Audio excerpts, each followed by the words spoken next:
کیا فرمایا؟ لقد من اللہ علی المؤمنین، اللہ کا مومنین پر احسان ہے، اس لیے کہ اذ بعث فیہم رسولا، اللہ کا مومنین پر احسان ہے کہ ان میں رسول کو مبعوث کیا۔ اور یہ بھی پروردگار عالم نے عظمت خاندان پیغمبر کا ایک باب کھولا ہے، امیوں میں بھیجا ہے، مومنین میں بھیجا ہے۔ یا اللہ، ابھی آنے سے پہلے کوئی مومن ہے؟ ابھی تو رسول ہی نہیں آئے ہیں جو اعلان نبوت کریں، اور یہ مومن کوئی اور ہے؟ رسول کی اعلان نبوت سے پہلے بھی کوئی مومن ہو سکتا ہے؟ کہا تم نے کیا یہ سمجھ لیا ہے کہ سارے کافر تھے؟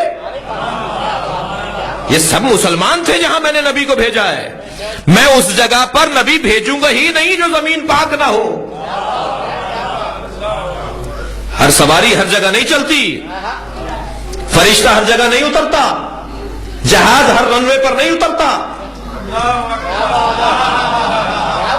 ہر سواری ہر جگہ پر نہیں اترتی۔ اسے دیکھنا ہوتا ہے کہ اس قابل ہے کہ یہاں بھیجا جائے۔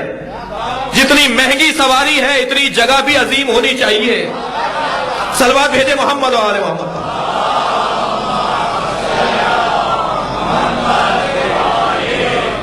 پیغمبر اکرم عظیم ترین وجود ہے، تو ایسی جگہ بھیجا جائے گا جو عظمتوں کا ایک مرقع ہوگا، رسالتوں کا مرقع ہوگا، نبوتوں کی جگہ ہوگی، محبت وحی ہوگی، ملائکہ کے نازل ہونے کی جگہ ہوگی، وہاں بھیجا جائے گا۔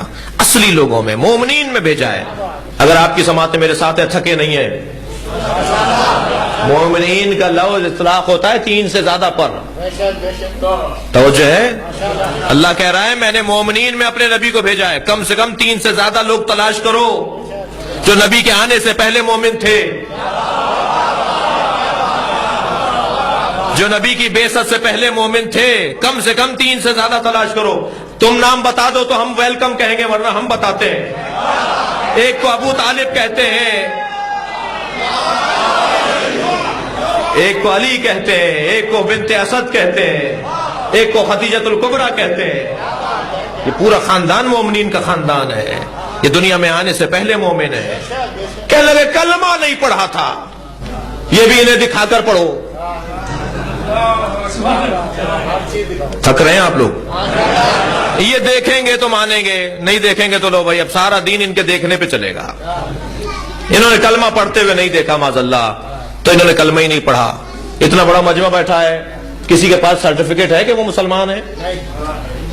آپ میں سے کسی کے پاس ہے؟ میرے پاس تو نہیں ہے، میرے پاس تو نہیں ہے کہ میں مسلمان ہوں۔ کسی مولوی صاحب سے میں نے کوئی سند نہیں لی، آپ میں سے کسی کے پاس نہیں ہے، ہم میں سے کسی کے پاس نہیں ہے، تو کیا ہم مسلمان نہیں ہیں؟ بھائی سند کی تو اسے ضرورت پڑے گی جو پہلے کافر ہو۔ ہو جائے وہ جو پہلوان ابھی پچھلے دنوں آیا تھا جی، اسے سند کی ضرورت پڑے گی، اس لیے کہ پہلے کافر تھا، غیر مسلم تھا۔ وہ کھلاڑی جو پاکستان کا ایک غیر مسلم مسلمان ہوا تھا، اسے سند کی ضرورت ہے۔ ہمارے سارے پاکستان کے کھلاڑیوں کے پاس تو سند نہیں ہے، آپ کے پاس تو سند نہیں ہے۔ کیوں؟ اس لیے کہ سند کی ضرورت ہی نہیں ہے ہمیں۔ سند کی ضرورت کسی اور کو ہوگی، ابو طالب کو نہیں ہے، مولا علی کو نہیں ہے، فاطمہ بنت اسد کو نہیں ہے، خدیجۃ الکبریٰ کو نہیں ہے۔ یہ سب پیدائشی مسلمان ہیں۔ کہہ رہے بھائی کیسی بات کر رہے ہو؟ اب میں کیا کروں؟ میں جس ماحول میں، ہم جس ماحول میں رہتے ہیں وہاں سمجھانے کے لیے کبھی ہمیں اتنا نیچے آنا پڑتا ہے، کبھی اتنا اوپر جانا پڑتا ہے۔ غیر معتدل زمانہ ہے، غیر معتدل ماحول ہے، کبھی تو بہت نیچے آنا پڑتا ہے، کبھی بہت اوپر جانا پڑتا ہے، درمیانی رستہ تو یہاں ہے ہی۔ کہنے لگے یہ کیسے ممکن ہے ابھی اعلان اسلام نہیں ہوا اور کوئی مسلمان ہو، ابھی ایمان کی بات نہیں ہوئی اور کوئی مومن ہو؟ اللہ اکبر، کیسی جہالت ہے۔ حضرت ابراہیم نے 2 مرحلوں پر اپنی اولاد کو یاد رکھا ہے۔ بڑا خیال تھا حضرت ابراہیم کو اپنی اولاد کا، اور یہ پیغام بھی ہے صاحبان اولاد کو کہ اپنی اولاد کا خیال رکھو، مال اور دولت کے لیے نہیں، تربیت اور انسانیت کے لیے خیال رکھو۔ تم اپنی اولاد کے لیے کوئی تربیت کا نظام چھوڑ کر جا رہے ہو؟ حضرت ابراہیم نے بھی، جب بھی حضرت ابراہیم کو کوئی مقام ملا ہے فوراً کہا میرے اولاد، میرے بچے، اللہ سے دعا کی۔ جب امامت ملی فوراً کہا ومن ذریتی انی جاعلک للناس اماما، اے ابراہیم ہم تمہیں لوگوں کا امام بنا رہے ہیں۔ فوراً کہا ومن ذریتی، بھائی تمہیں بنا دیا، اب اپنی اولاد کا بھی خیال ہے۔ فوراً جواب آیا لا ینال عہدی الظالمین، ہمارا عہدہ ظالموں تک نہیں پہنچے گا۔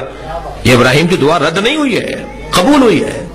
ابراہیم بھی یہی سننا چاہ رہے تھے، یا اللہ میری ذریت میں تو دونوں ہیں، ظالم بھی ہیں عادل بھی ہیں، میری ذریت میں کیا ہوگا، امامت تو مجھے مل گئی، آگے بڑھے گی، سب کو ملے گی؟ کہ نہیں، سب کو نہیں ملے گی، جو ظالم ہوگا اسے نہیں ملے گی۔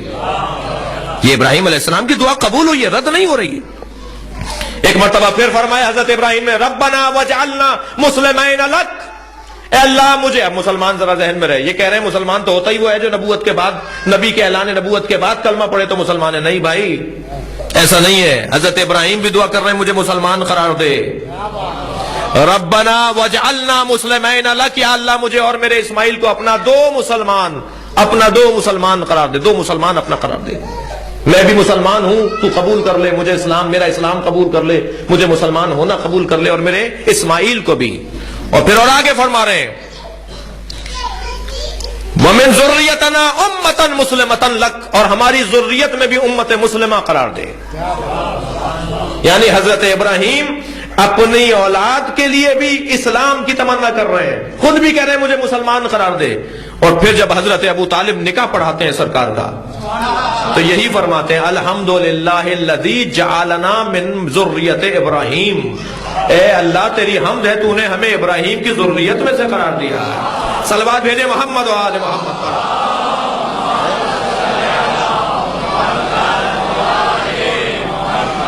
یہ پیدائشی مسلمان ہے، یہ دنیا میں آنے سے پہلے مسلمان ہے، انہوں نے کلمہ پڑھتے ہوئے نہیں دیکھا، اس لیے کہنے لگے جی کلمہ نہیں پڑھا اس لیے مسلمان ہی نہیں ہے۔ نماز جنازہ ہی سرکار نے نہیں پڑھائی، میں پھر کہہ رہا ہوں کہ کبھی ہمیں اتنا گر کے بات کرنی پڑتی ہے۔ ارے بھائی، نماز جنازہ تشریع کب ہوئی تھی؟ نماز جنازہ 2 ہجری میں شریعت کا حصہ بن رہی ہے۔ حضرت ابو طالب کی رحلت تو ہجرت سے پہلے ہو رہی ہے، اور حضرت ابو طالب ہی کی نماز جنازہ نہیں پڑھائی، حضرت ختیجہ کی بھی نہیں پڑھائی، جب حکم ہی نہیں ہے اللہ کی طرف سے۔ توجہ کر لیا آپ نے؟ جب ابھی شریعت کا حصہ ہی نماز جنازہ نہیں بنی ہے تو حضرت ختیجہ کی، حضرت ابو طالب کی نماز جنازہ کیسے پڑھاتے؟ کیا پڑھاتے جب نماز جنازہ ہی نہیں ہے؟ تو یہ بتا دو کہ نماز جنازہ میں کیا پڑھا جاتا ہے، وہ پڑھا آپ نے؟ نماز جنازہ میں مرنے والے کے لیے دعا ہی کی جاتی ہے، حضرت ختیجہ کے لیے بھی دعا کی جنازے پہ کھڑے ہو کر، حضرت ابو طالب کے لیے بھی دعا کی، قبر کو مخاطب ہو کر کہا خبردار خیال رکھنا میرے چچا کا۔ اللہ سے کہا یا اللہ بہترین اجر و ثواب میرے چچا کو عطا کر، اس نے بچپنے میں میرے ساتھ وہ رویہ رکھا جو بہترین سلوک ہوتا ہے، تو بھی اس کے ساتھ ایسا بہترین سلوک کر۔ اور کیا دعا ہوتی ہے نماز جنازہ؟ اور کیا ہوتی ہے؟ کہ نماز جنازہ نہیں پڑھائی، تاریخ نہیں پڑھتے، اپنی کتابوں سے آشنا نہیں ہے۔ برحمتک یا ارحم الراحمین وصلی اللہ علی محمد و